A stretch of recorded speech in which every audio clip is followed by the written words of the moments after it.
E a tecnologia deixa a nossa vida mais prática e segura. Mas, em detrimento da inovação ecológica, o ser humano tende a ir para o caminho mais barato. São décadas e décadas queimando combustíveis fósseis, décadas e décadas de práticas agrícolas nocivas e desmatamento. Agora nos vemos em uma situação em que a inovação não é mais uma opção, é uma necessidade. Afinal, qual mundo deixaremos para as próximas gerações, não é? E chegou a hora da coluna Olhar do Amanhã.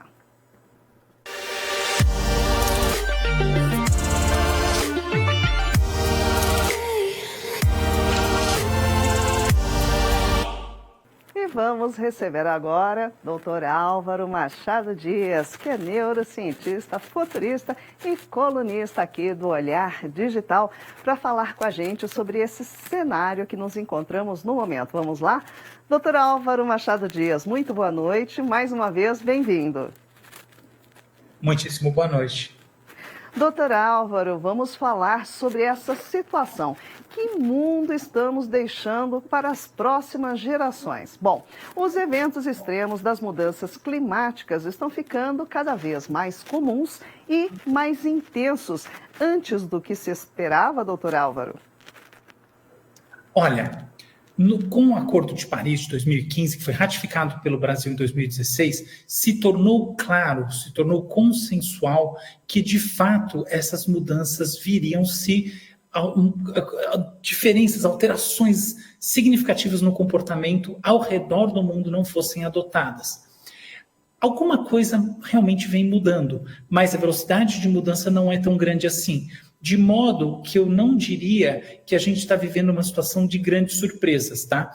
Efetivamente, os números revelam que as catástrofes naturais, ou melhor, os eventos ambientais, porque não necessariamente eles são catastróficos, mas eles podem ser, sobretudo no contexto das agremiações humanas, né? Como, por exemplo, terremotos, como, por exemplo, tsunamis, esse tipo de coisa, eles vêm aumentando. Isso aí é indiscutível, em número e também em intensidade. Os impactos são elevados. Existe uma projeção, uma projeção muito famosa, que diz que em 2035 a gente poderia estar atingindo o chamado ponto sem retorno. Quer dizer, a partir disso, sem mudanças significativas, a gente não teria como não sofrer consequências que são, a gente vai chamá-las de incontornáveis e graves da nossa ação, da nossa pegada ambiental, ou seja, do fato de a gente tratar o mundo como o nosso quintal, o nosso antropoceno. Na minha visão, só para fechar esse ponto, esta é uma leitura que eu acho que ela tem muito mais sentido para nos alertar do que sentido prático, efetivo, dizendo que 2035 é o ano em que a gente vai começar a se dar mal de verdade.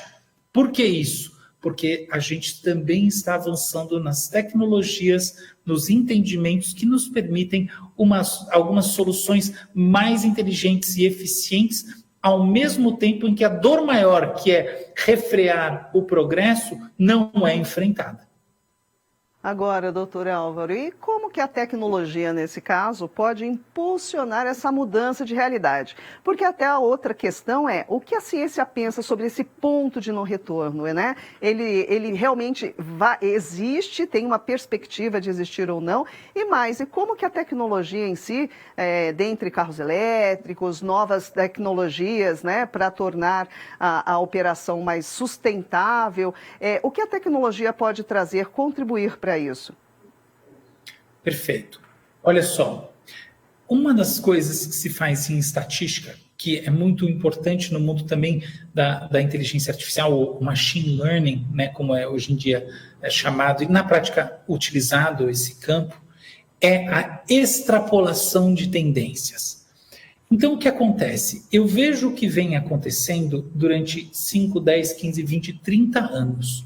E a partir disso, eu projeto lá na frente o que vai rolar, com base, evidentemente, nos efeitos acumulados dessas transformações e também na ação humana. São modelos altamente complexos.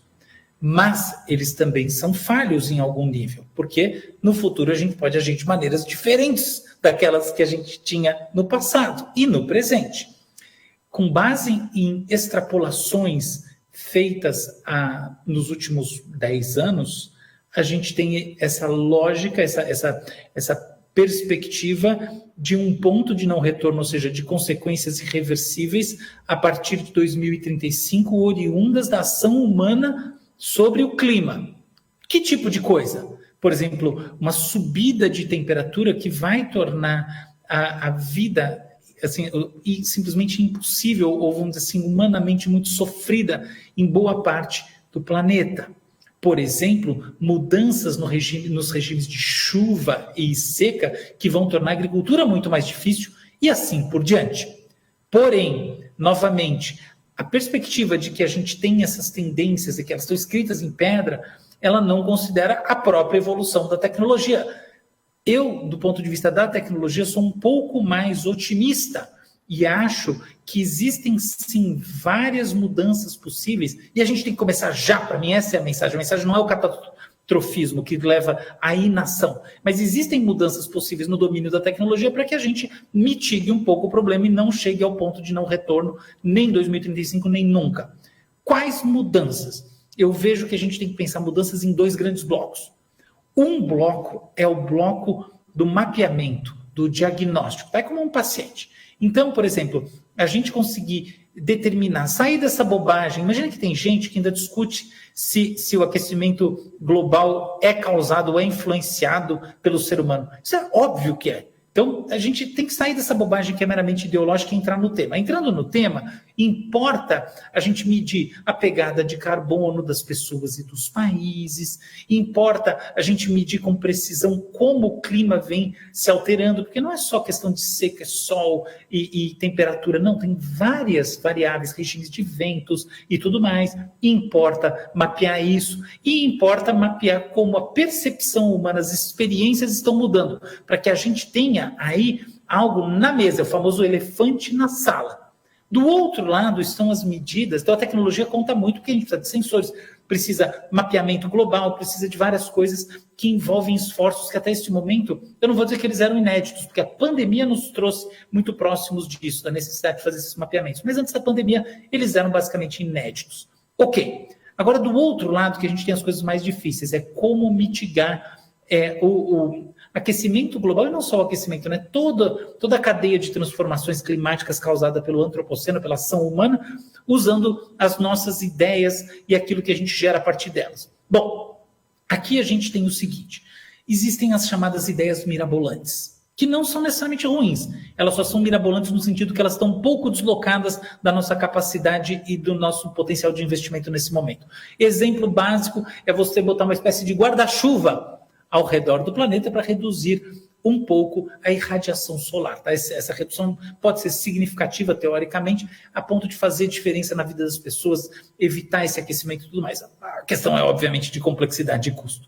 Agora, você tem do outro lado as medidas muito mais pedestres, que eu acho que são muito mais importantes. Então, por exemplo, a gente tem uma questão de fazer a migração de matrizes energéticas mais poluentes e ineficientes, ou seja, o poder calorífico é menor, para matrizes mais eficientes. Esse é um ponto fundamental, é um ponto de mudança de tecnologia para a transformação mecânica da sociedade, para o uso em veículos e máquinas e assim por diante. A gente tem uma segunda linha muito importante, também altamente tecnológica, que é sobre o reaproveitamento. Qual é o reaproveitamento que a gente faz da comida? Qual é o reaproveitamento que a gente faz da energia despendida quando um elevador está desacelerando ou brecando? Nenhum. A resposta é aproveitamento zero. Esse é o problema, e a tecnologia está entrando aí para a gente ser muito mais sustentável. Eu acho que a palavra sustentável entra muito nesses reaproveitamentos. E, finalmente, eu acho que a gente tem tecnologias no domínio da educação. Por quê? Porque conforme a gente começa a elevar o nível educacional ao redor do mundo, a gente também começa a elevar a consciência sobre o que não fazer. Minha filha, que tem 6 anos, tem uma consciência ambiental maior do que a que eu tinha aos 12. Por quê? Porque ela entende isso desde o começo. E o que importa nessa hora? Importa essa informação chegar para todo mundo. A educação básica, a educação fundamental, a educação de adultos. Então, eu acho que é aí que a gente tem o tripé, né, que é do mundo das coisas absurdas, do mundo das coisas práticas e do mundo da conscientização ou educação, para gerar essa transformação e evitar aquilo que não está escrito em pedra, mas que de fato pode acontecer em 2035 ou até antes. Agora, doutor Álvaro, para encerrar, falando um pouco sobre o ser humano, até com a evolução da tecnologia, a expectativa de vida também aumenta. Mas aí com esses problemas do planeta, né, mudanças climáticas, poluição, a saúde também fica deteriorada. O que o futurismo pode dizer sobre essa situação? Olha só, as projeções futuristas, né, que em última análise são as projeções que não acontecem para 1 ano, 2 anos, mas para uma janela temporal um pouquinho maior e, portanto, são mais imprecisas, apontam 2 cenários. E é interessante ver como o apontamento está mais para um cenário ou mais para o outro cenário, de acordo com a ideologia de quem está apontando. De um lado, o que a gente tem? Aumento das chuvas ácidas, a gente tem aumento da poluição, aumento das doenças associadas, fundamentalmente doenças do desenvolvimento, e aí o neurodesenvolvimento entra fortemente, tá? Então, ou seja, durante a gestação, esse feto vai estar exposto a intempéries maiores, aquilo que a gente chama de insultos. E isso no domínio do neurodesenvolvimento, que é a área que eu conheço um pouquinho, realmente é importante, porque há aí uma projeção do aumento de doenças neurológicas em função das mudanças ambientais, da poluição e até da temperatura, porque isso impacta sim a saúde do feto.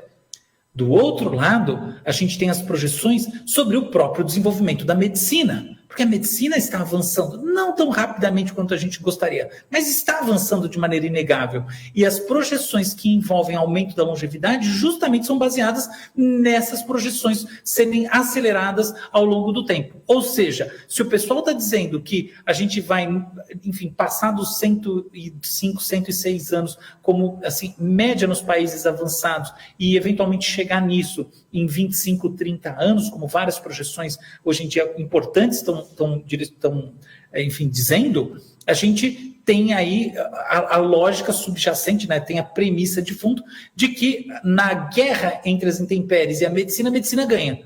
Agora, do outro lado, você tem a visão contrária. O que eu acho? Eu acho que o segredo da história é a gente tende, sim, a melhorar em termos de longevidade e tratamento, ao mesmo tempo que a gente tende, sim, a estar mais expostos, né, os nossos eus futuros, né, que vêm através da genômica, portanto, nossos descendentes, e mesmo a gente mesmo, mais expostos a intempéries. A vida, num certo sentido, vai piorar, em outro sentido, a gente vai conseguir remediar melhor. Tá aí, ótima conclusão do Dr. Álvaro Machado Dias. Muitíssimo obrigada por esse panorama aí, dando mais expectativa, mais, né, otimismo, digamos assim, e esperar que as coisas realmente encontrem a solução na tecnologia. Dr. Álvaro Machado Dias, muitíssimo obrigada. Semana que vem temos mais assuntos para falar por aqui. Eu agradeço demais esse papo delicioso, também você que nos assistiu. Semana que vem, não falte. A partir das 7h30, bate-papo cabeça aqui no Olhar Digital News. Até lá.